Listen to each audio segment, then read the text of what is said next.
All right. Hey, everybody. We are in lesson 10.8, equations of parabolas. Now, I am going to tell you the truth. You guys, I have not taught equations of parabolas since I've taught Algebra 2. Yeah, that's been, oh gosh, over 20 years ago. So I definitely looked at this lesson before I started doing this lesson, for this video. Because gosh, it's been 20 years since I've taught this. So with that being said, I've got a couple of things set up for you guys. All right, so let's just get into it. First off, a parabola looks like a big gigantic U. It can be going up or it can be going down, but it looks like a big gigantic U. All right, you got a focus, you got a directrix. So let's go over that so you understand what those things are. So first off, a parabola, it comes from a quadratic equation. So you're going to have an x squared in there. You're going to maybe have an x and then a number. Usually those things that you factor. So here's what a parabola looks like. The directrix is a straight line that is kind of directly below the minimum or the maximum, which is the minimum would be, where the dip is. And if it looks more like an upside down, like a mountaintop, the directions will be above the maximum, which is the highest point. But it is an exterior line that's perpendicular to the line containing the foci. The focus is right here.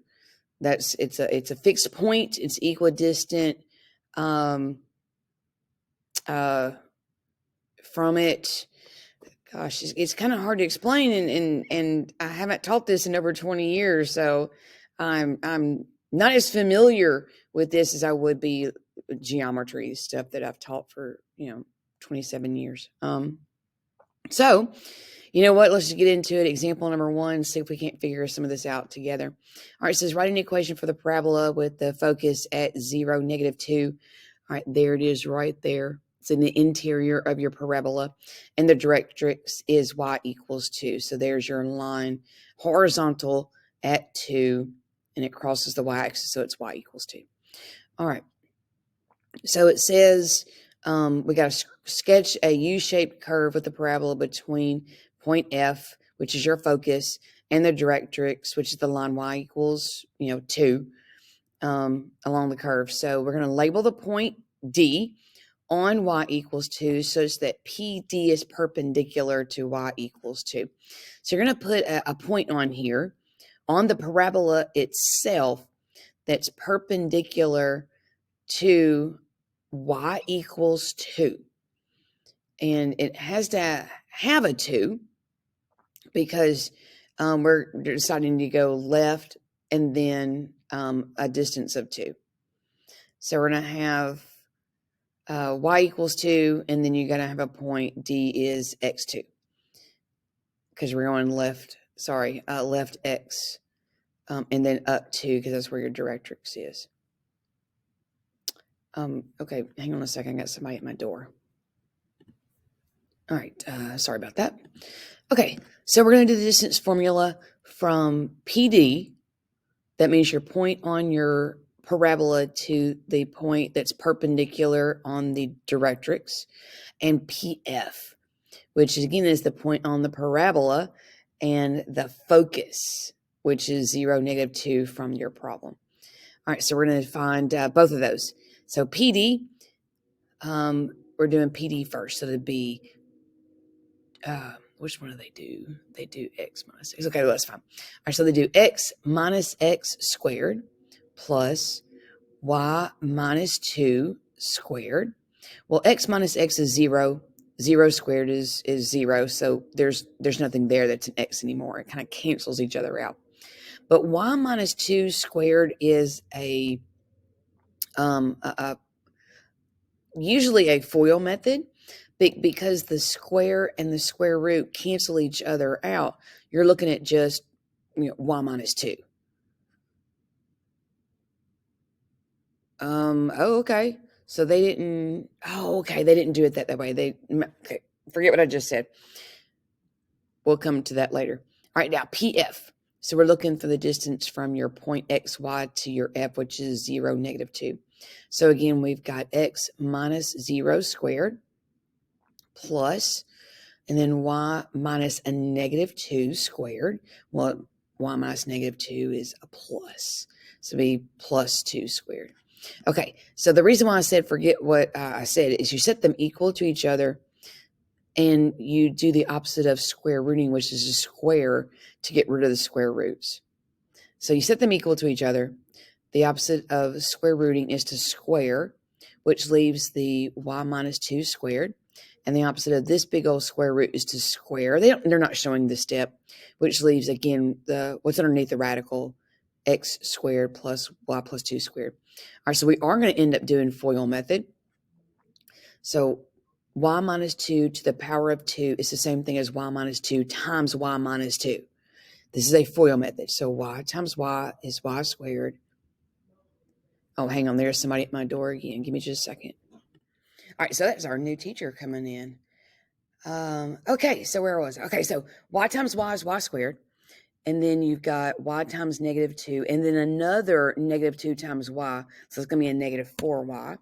And by the way, the shortcut is multiply these two and then double it. So -2 times y is a -2y, but then double it to get -4y. All right, and then a -2 times a -2 is a +4. Okay, over here, you just bring down your x squared. And again, you have a FOIL method because it's y plus 2 to the power of 2. So we got y squared. Now remember, super secret shortcut, multiply these two and double it. So 2 times y is 2y, doubled would be 4y. And then 2 times 2 is 4. Okay. Oh gosh, you can't really see this at all, which is horrible. But in your book, it's a -1/8 x squared. So if you're wondering how they did that, here's how they did it. Y squared subtracted to the other side gets rid of y squared. Y squared minus y squared is nothing, 0. All right. -4y added to the other side is 8y. And you're probably sitting there going, wait, what? Because you can't see it. All right. Or you can move this to the other side, -4y, and be a -8y. That's probably what they did. So subtract 4y to the other side. All right, the opposite of adding 4 is to subtract 4, which cancels out with this other 4. And so you're left with, what did I say? Subtract 4y, so it'd be -8y equals x squared. And then the opposite of multiplying by a -8 is to divide by -8. So that's how they get it. That's how they get -1/8 x squared. There's a squared there. Equals y. All right, so there it is. There is y equals -1/8 x squared. That's your example number 1 from page 619 on your workbook. Okay, so I'm going to turn the page. We're going to do our check. Now, I'm a very visual person. A lot of my students are visual people. So I'm going to do this on GeoGebra so you guys can see what's going on. But we have a check on page 620.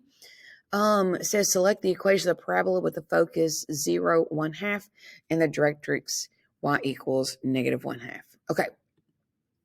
So I got my GeoGebra already pulled up, and I want to have a focus at 0, 1/2.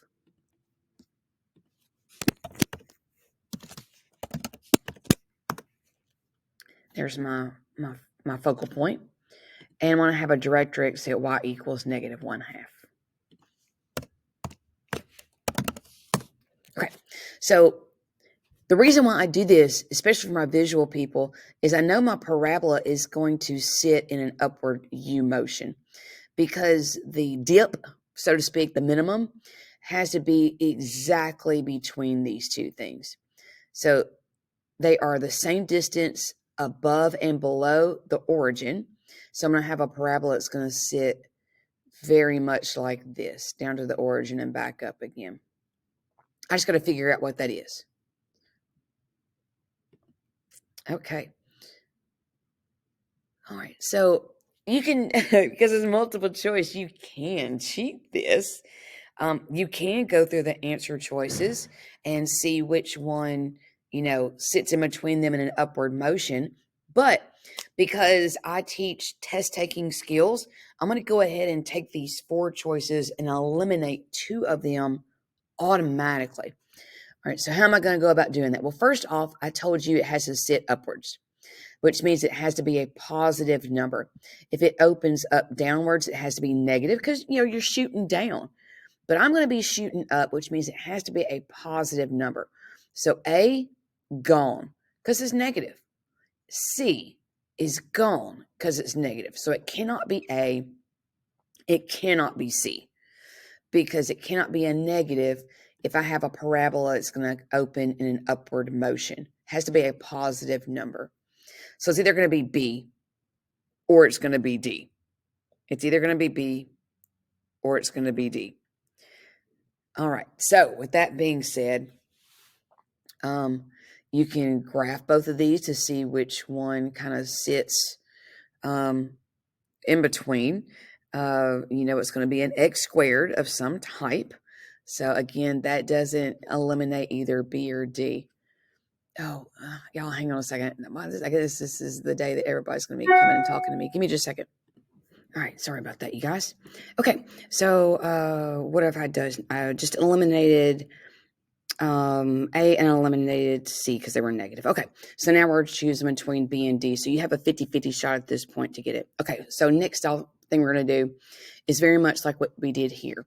We're going to do 2 distance formulas and set them equal to each other. Okay, but this time it's going up in an upward motion. So we're still going to have the x, y, and you're still going to have the x, but it's going to be with the 1/2. Again, because you're 1/2 in either direction. So again, 1/2. So kind of keep that in mind. And then your distance from the focus. That would show your direction to your focus is the same. So anyway, you end up with, let me see if I can find a place to put this. After you do your distance formula is the x squared and then equals 2y. All right. All right, so you want to, of course, get y by itself. So basically, the opposite of multiplying by 2 is to divide by 2. To the other side, you're going to end up with x squared over 2 equals y. So that's the same thing as like 1/2 because, you have the x squared on top and then 2 on the bottom. So we're looking at the 1/2. So we're looking at this one right there. All right. Oh, for you visual people, if you want to see it. So it'll be y equals 1/2 and then x squared. Oh, I gotta move over. X squared. Yeah, there we go. All right, so there's your nice visual representation if you want to see how it's the same in between the focus and the directrix 1/2. And either way, kind of sits in between them. Okay, so the answer on the check is D. And we're ready to move on to example number 3. Okay, let's see what we got here. It says, find the points of intersection, if any points between y equals 2x squared. And that's your parabola. That's this one, the parabola, because there's a squared in the problem. And then y equals 4x minus 2, and that's your straight line because that's no squared. That's a linear equation. Okay, let's see what we got here. So it looks like we're going to look at y equals the 2x squared and the y equals 4x minus 2, setting them equal to each other, which is, okay, good. They've already done that. Okay, great. So they got y equals 2x squared, and they did a substitution. They took, because they're both equal to y, replaced y with the 4x minus 2. All right, and they are going to subtract 4x to the other side. Okay, minus 4x. And then the opposite of subtracting 2 is to add 2 to the other side. And what they're doing is they're setting you up for the probably the quadratic equation is what I would assume.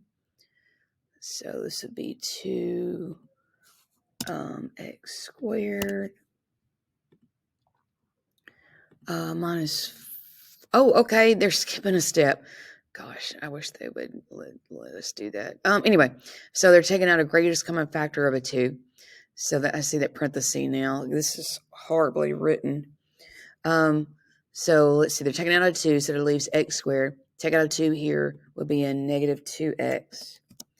And then take a 2 away from a negative 2 would be a negative 1.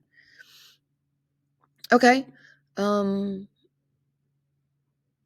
So what do they do at this point? Gosh, it's kind of hard to see it. Yeah, minus 2x. Oh, it should be a plus 2. Sorry, I'm getting distracted by my cell phone. I gotta stop doing that. All right. So minus, what do they do here? Okay, they went ahead and factored. The one in your book is way easier to read. All right, so x squared times x times x is x squared, so that'll be x, and this will be an x. And 1 times 1 is 1, so these are both going to be 1s. One is going to be a minus 1, the other one's going to be a minus 1. And then they said 0 equal to x minus 1. Add 1 to the other side, and you get 1 equals x. Golly.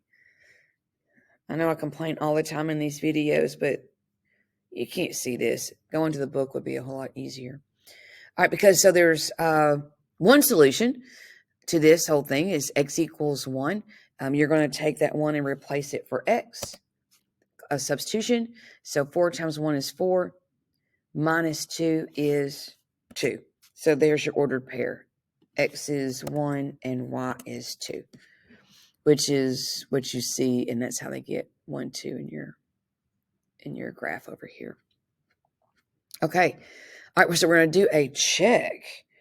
All right, so again, I'm going to set them equal to each other. See if I can't do this better for you guys. So negative 3x squared equals 6x. Okay, now I'm going to add 3x squared to the other side because I want to have a 0 equals. So it's going to be 3x squared plus 6x. All right. They have a 3 and an x in common. That's your greatest common factor. And in parentheses, that leaves x plus 2.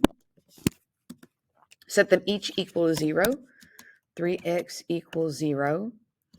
And then x plus 2 equals 0. All right, the opposite of multiplying by 3 is to divide by 3. So x equals 0. And the opposite of adding 2 is to subtract 2. So x equals negative 2. All right, and these are both x values. And since they're both x values, you can kind of stop right here. Really don't need to do any plugging and shugging. They're both x values. 0 is an x value and negative 2 is an x value. So you have to have both of them. There are two solutions. That's why the answer is B. All right, you guys. So if you have any questions, ask me, ask your teacher. Like I said, when I started this, I haven't taught parabolas in a very, very, very, very long time. So I'm not sure I did this one any justice, but hope you got something out of it. And let me know if you have any questions. All right, you guys have a great day.